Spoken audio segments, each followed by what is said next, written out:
Hello there, thank you so much for joining us on yet another edition of Hilltop Mansion. This is where we review major activities of the Akwa Ibom State government in the previous week. My name is Clement Barikui.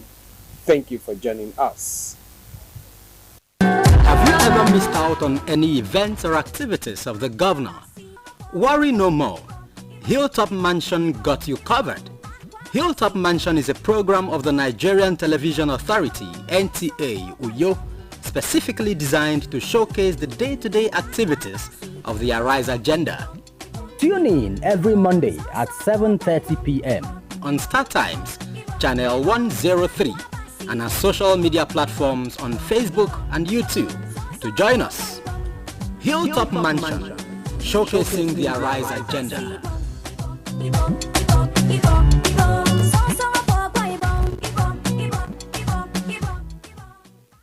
Let's begin this week's edition of the program with a visit to the former rebel by Governor Umoeno, where he addressed the traders, emphasizing on the need for them to cooperate with the state government, particularly as the government relocate the CNG terminal to that area. In 2023, the federal government launched the compressed natural gas buses through the presidential CNG initiative to reduce fuel costs, create jobs and promote environmental sustainability by transitioning from petrol and diesel to CNG-powered vehicles. The Akwa Ibom State government is already keen into this initiative with an initial 50 CNG buses already ordered to enhance the state transport system. This former Urai boat, recently demolished by the state government, is the new site for the CNG terminal. Governor Umoeno announced that the CNG bus terminal will consist of a gas station, training school, repair workshop to train engineers in CNG technology and maintenance. The world has gone as advanced with CNGs and electric vehicles. We need a proper terminal. We're ordering our 50 buses, is on order as we speak, and it's being handled by the Ministry of Transport and the Central Bank. They're working on it. And you are aware that our team traveled to inspect the factory, and that's going on. But we need a terminal where these buses will be. The terminal will consist of the CNG gas station, training school, repair workshops, and then where the buses will as a base. And we initially identified somewhere in Itu. But when we reviewed it, it wouldn't be economically viable because people won't be able to travel to Itu. They will still need a substation in Uyo. So we now said, okay, let's leave that property. Still government will put another project there. Let's come to a central place. And I want to thank the community for working, giving us the opportunity to bring the project here. So the bus terminal will be here. They've cleared. I wanted to see for myself. They will fence and the work will start. The governor commended the host community for their cooperation to ensure the success of the project, urging the youth to protect it from vandalism.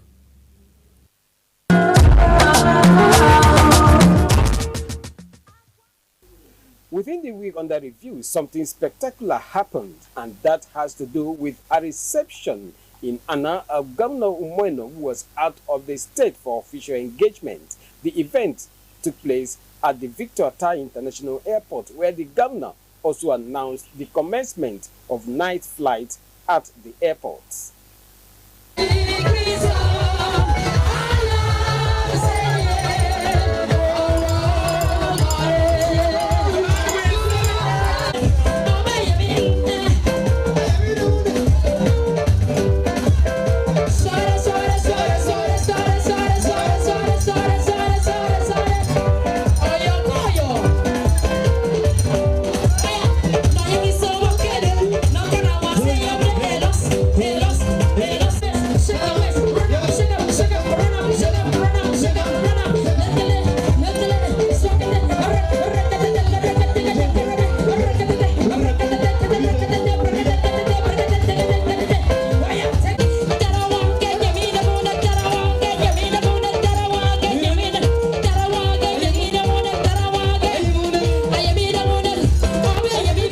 Governor Umoino was out of the state for official engagement after the 38th anniversary of the state's creation. The governor reaffirmed his commitment to promoting unity, peace and progress in Akwa Ibom State, charging the supporters to ensure that they register with the All Progressives Congress and also take part in the ongoing continuous voter registration exercise to enable them vote for more progress and development. On the return of night flight to Victor Ata International Airport, Governor Ino commended the management of the airport for working hard to meet up with the deadline given to them. We thank the chairman for giving us wonderful, our airport is back. And so we can land in the night. Ibom Air can now bring in people. Ibom Air will now begin to night stop in Uyo so that they can do first flight to Lagos, first flight to Abuja. Because this is the home of Ibom Air. That's why we had to work to make sure that we get back on track. And so we're also working on all other projects. I want to thank the House of Assembly for moving speedily to pass the supplementary budget. We thank them. We are moving from 771 kilometers of road to 1,000 because this dry season, contractors are going to be put back on the road and will begin to work. It is loud and clear. You must be proud to belong to the center. You must be proud to receive the support of the center. So now it is time for you to show and to wear a badge of honor very proudly that you are an APC member. So take this message to the grassroots. Go to the wards, go to the units, and mobilize people to register in the party as we renew the register. It is the hope of the nation. And so please go back and make sure registration continues. Then INEC registration is going on. Every ward, every unit, mobilize people to register to vote. The time has come for you now to identify where you are. We must work and unite for the President of Nigeria, Senator Bola Ahmed Tinubu, GCFR. No be so. The economy is stabilizing, the dollar is stabilizing, people are coming in to do business. We must support him for another time. We cannot have a Senate president as number 3 citizen and we don't take advantage of it. We must support what God has given to us. So we will support the Senate president, distinguished Senator Goswill Akpabio. Not be so. The governor used the opportunity to thank the State House of Assembly for its speedy passage of the state supplementary budget, announcing that the government will extend its road project from its current 772 kilometers to 1,000 kilometers as the dry season approaches.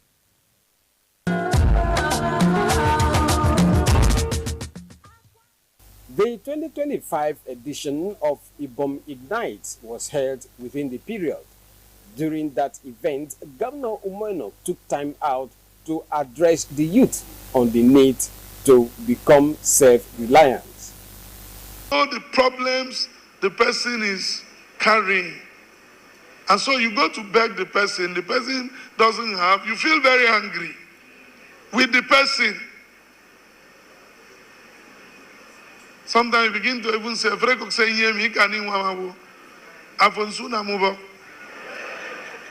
see, the truth is, I say this to you not as governor today. I like to talk to young people. Take your destiny in your hands. If God brings people to help you, is because God has seen your efforts. Let me say this clearly. If you don't have a path, if you don't have a program, if you are not pursuing something, if 100 million naira is delivered to you today, you will not do anything with it.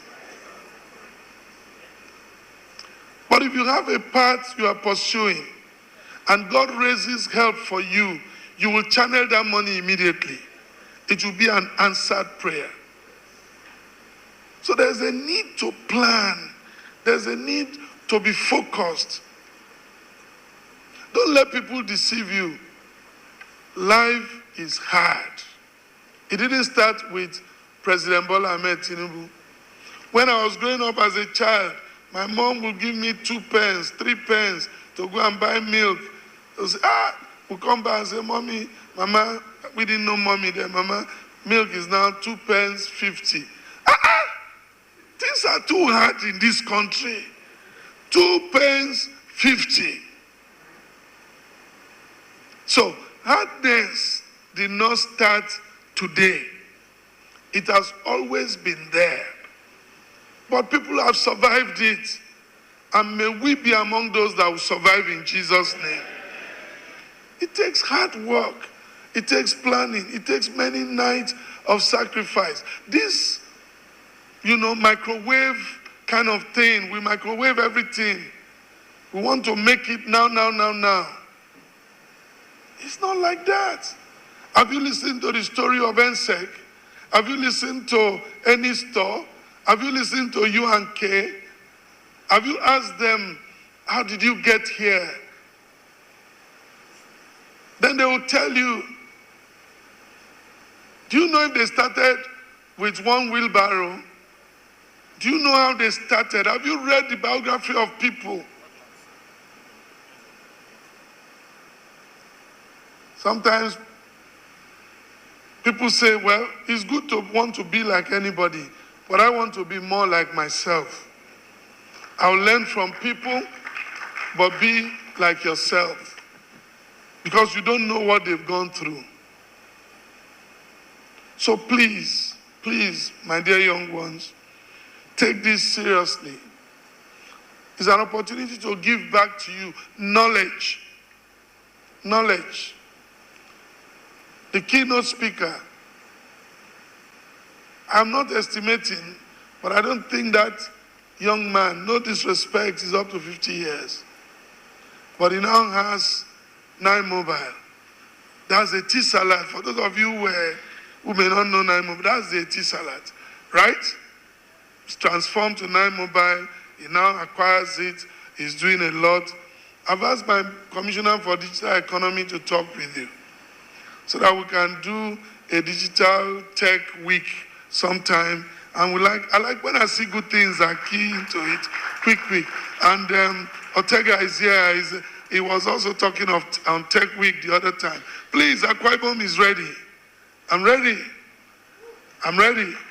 We have the people, and of course we also have the resources to invest in these young people.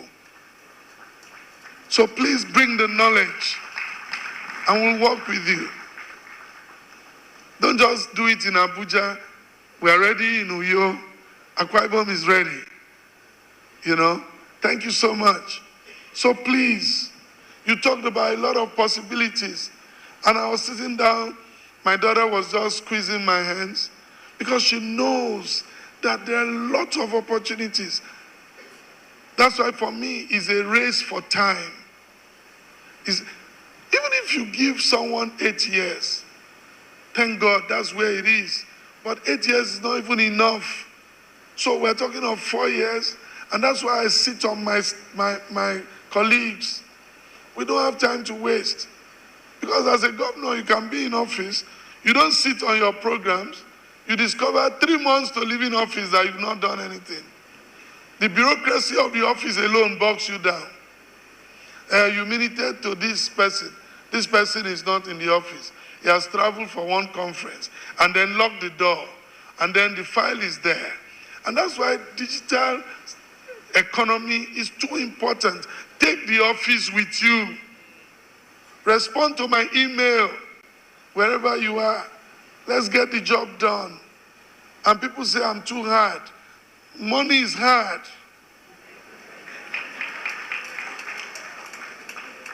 Money is hard. In fact, they call dollars hard currency. So, so we must be able to achieve. And I believe that in 4 years, we can plan, and we are planning. We are doing the best we can. Anywhere we see issues, we try to tackle it headlong. We've just declared an emergency in health, not because we don't have hospitals. In every local government area today, we have at least a primary health care, a model one. But we lack human capital. And it's not an Akwa Ibom problem, it's a Nigerian problem. So we've taken some measures. I think by next week I'm going to receive a brief of what we have to do to make the place conducive. But I can promise you, when we finish, I'm sure the brain drain will be coming down to Uyo, because we are going to have personnel. We are building a medical village to put our medical practitioners. We'll give them, again, talking about cars, give them good cars. What are they going to look for? Is it not a good condition of service? Give them the good condition of service and bring them back home. And if they want to go and work abroad, it's still their choice. We're going to bring equipment. We're going to partner with international agencies. And when they look at the benefit analysis, and if they make 1 million naira elsewhere for argument, and they tax them 600,000 naira, and 400 is left, and they do 3, 4, 5 jobs, and can't sleep, and they are taxing them, and here we are not taxing too much, and they see the difference, then they will know it's better to stay here. If we still have to be sending them air ticket to visit home, with all the money they are making, then there's a problem. But we can make it here. We are prepared to create that economy. So our young people, let me close, to just beg you, take these things seriously. Opportunities like this were not there in the past. People struggled on their own. Struggled. And today, God has brought this to you. This is a business entrepreneurial development center. We have the Dakada Skill Acquisition Center. Together as a state, we have trained over 2,000 entrepreneurs. We've empowered them, and then they are doing well. We've partnered with BOI, so we gave them counterpart funding to make interest rate at a single interest rate for entrepreneurs. What are we not doing? But please, when you take this money, like the preacher said, don't go and sit down eating dog meat. It's a seed money. You have to multiply it. You have to multiply it. You must be ready to make the sacrifice. You know, for the people who want to be governor, it's good to be governor. What you see is the trappings of office. But ask the governors how many hours of sleep they get. First of all, begin to put your mind about the abuses alone. Somebody wakes up in the morning, he cannot urinate. Instead of going to see a doctor, he's, oh, my no.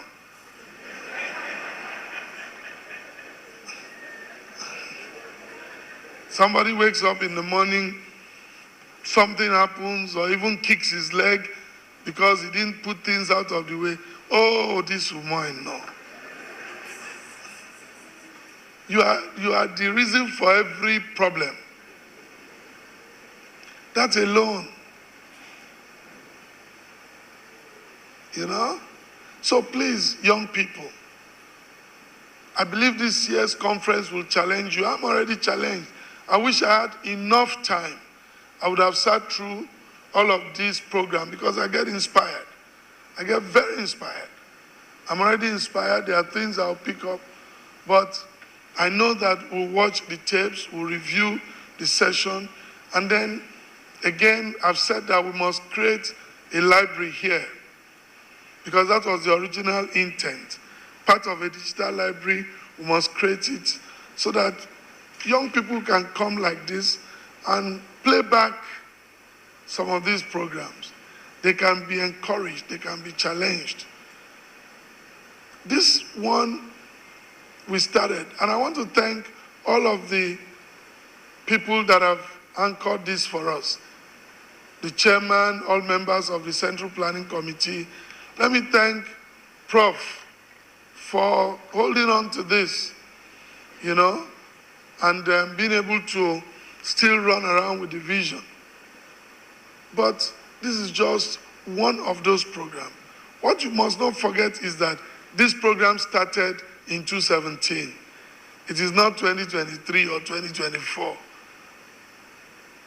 It shows you the heart that God had given to us then to help our young people.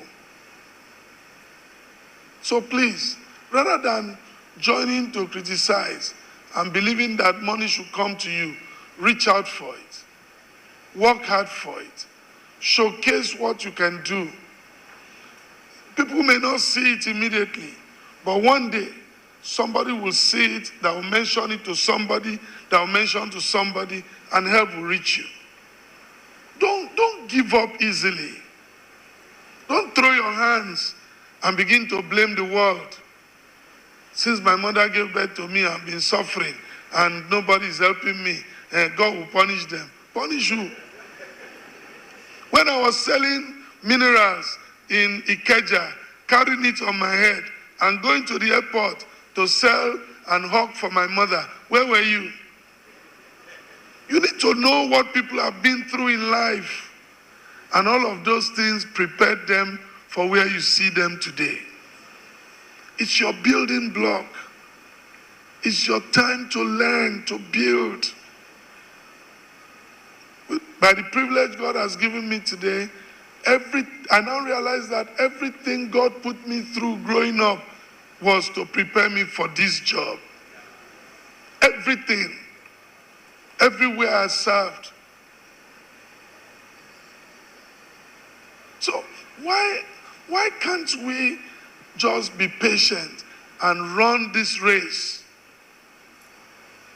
Because thankfully there is a government in place, all forms of palliatives are coming, and yet we are not taking advantage of it.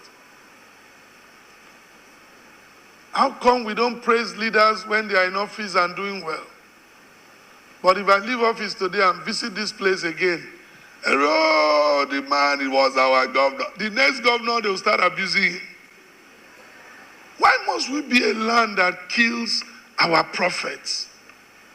You only wait for the man to leave office. Then they start telling you, it is how we see them, it might not get how we see them, and we might not care, we might not have fun.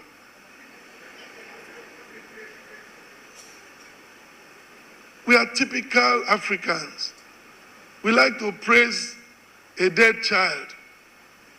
You know, an old woman whose child has died will always, anytime somebody else's child says something, man, this thing you are doing is not good, she will try to pretend as if she's crying. I don't blame you, I don't blame you. If my child was alive, probably would have been older than you. Why are you always referring to that dead one?